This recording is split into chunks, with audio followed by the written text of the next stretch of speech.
तुम्हारे परवरदिगार ने न तो तुमको छोड़ दिया और न तुमसे नाराज ही हुआ, और आखिरत तुम्हारे लिए दुनिया से कहीं बेहतर है, और तुम्हारा परवरदिगार तुम्हें अनकरीब इतना कुछ अता फरमाएगा कि तुम खुश हो जाओगे।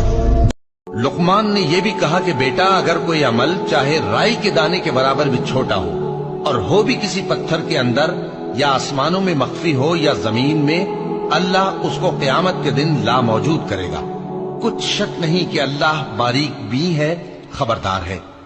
बेटा, नमाज की पाबंदी रखना और लोगों को अच्छे कामों के करने का मशवरा देते रहना, बुरी बातों से मना करते रहना, और जो मुसीबत तुझ पर वाक़े हो उस पर सब्र करना।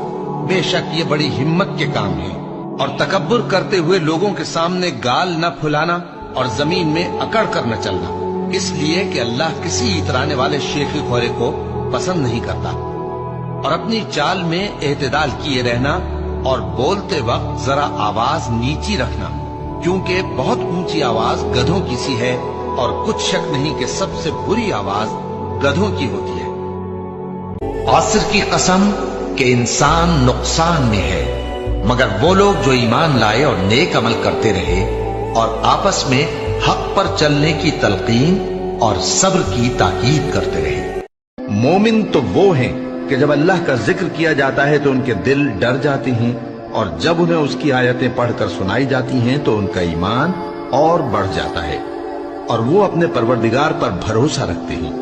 और वो जो नमाज कायम करते हैं और जो माल हमने उनको दिया है उसमें से नेक कामों में खर्च करते हैं, यही सच्चे मोमिन हैं, और इनके लिए इनके परवरदिगार के यहाँ बड़े बड़े दर्जे हैं और बख्शिश और इज्जत की रोजी है। और अगर अल्लाह अपने सब बंदों के लिए रिस्क में फराखी कर देता तो वो जमीन में फसाद करने लगते, लेकिन वो जिस कदर चाहता है अंदाजे के साथ नाजिल करता है। बेशक वो अपने बंदों को जानता है, देखता है, और वही तो है जो लोगों की नाउम्मीद हो जाने के बाद में बरसाता और अपनी रहमत यानी बारिश की बरकत को फैला देता है, और वो कारसाज है लायक हम्दो सना। ऐ परवरदिगार, मुझको ऐसी तौफीक इनायत कर कि नमाज पढ़ता रहूं, और मेरी औलाद को भी ये तौफीक बख्श। ऐ परवरदिगार, मेरी दुआ कबूल फरमा। ऐ परवरदिगार, हिसाब किताब के दिन मेरी और मेरे माँ बाप की और मोमिनों की मगफिरत कीजिए। अल्लाह ने मोमिनों से उनकी जानें और उनके माल खरीद लिए हैं, और इसके एवज उनके लिए बहिश्त तैयार की है। ये लोग अल्लाह की राह में लड़ते हैं तो मारते भी हैं और मारे भी जाते हैं। ये तौरात और इंजील और कुरान में सच्चा वादा है, जिसका पूरा करना उसे जरूर है। और अल्लाह से ज्यादा वादा पूरा करने वाला कौन है? तो जो सौदा तुमने उससे किया है उससे खुश रहो, और यही बड़ी कामयाबी है।